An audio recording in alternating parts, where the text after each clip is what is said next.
Okay.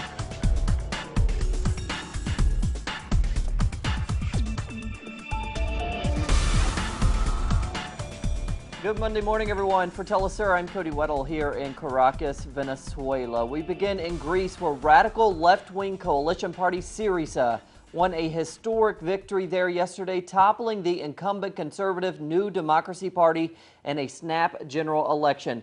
The party won just over 36%, with 99% of the vote counted, securing 142 parliamentary seats.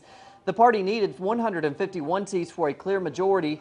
Now, it appears Syriza has agreed to an alliance with the independent Greeks, but the coming weeks and months will be crucial for the party's ability to implement its anti-austerity program. However, the Syriza party will challenge years of harsh austerity measures. As night fell in Greece, supporters of the left-wing party took to the streets to celebrate the momentous outcome. In Mexico today, marking 4 months since the disappearance of the 43 Ayotzinapa students, over 45 mobilizations around the country will demand the youth be found alive. Family, friends, and supporters called for a mega march today, as well as to pass through various areas of the capital. A main rally will be held in the Zocalo Plaza. Other states will also be holding protests to demand an end to so many state-sponsored or supported murders with impunity. Cuban residents in Colombia, as well as members of solidarity organizations with Cuba, held cultural events and a conference to pay homage to national hero José Martí, born 162 years ago. Martí was a poet, a journalist, a philosopher, translator, a professor, publisher, and a political theorist.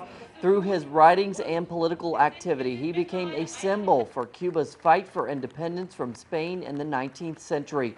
The activities are held every year in the Park of the People José Martí, located in the south center of Bogotá. Participants honor the Cuban national hero in front of the José Martí statue in order to keep his thoughts and ideas alive. However, also in Colombia, human rights activists Piedad Cordova and Senator Iván Cepeda condemned the killing of Colombian activist Carlos Pedraza Salcedo after he was found dead with signs of violence used against him in Bogotá. This murder took us by surprise. We are so angry. If the state doesn't do anything about it, it will leave a negative message in the peace talks in Havana, and it will make it very difficult to guarantee the peace process and political participation. This murder took us by surprise. We are so angry. If the state doesn't do anything about it, it will leave a negative message in the peace talks in Havana, and it will make it very difficult to guarantee the peace process and political participation. In Egypt, police have attacked hundreds of protesters as they commemorate the 4th anniversary of the uprising that saw Hosni Mubarak removed from power. At least 18 people were killed yesterday, most of them in the capital of Cairo. Police arrested 150 people while military forces deployed tanks and armored vehicles in the squares of Cairo. That's where 4 years ago the uprising took off. Some protesters were also called to mourn the death of Shaima al-Sabah, shot dead by security forces the day before.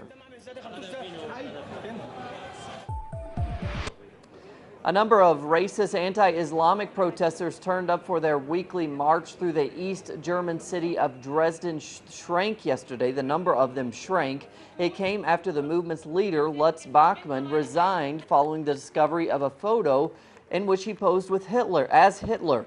Police say slightly over 17,000 protesters took part in the demonstration organized by the Patriotic Europeans Against the Islamization of the West group. 5,000 people took part in counter demonstrations in Dresden on Sunday. According to police, they held placards reading "Refugees Welcome" and "Dresden is Colorful."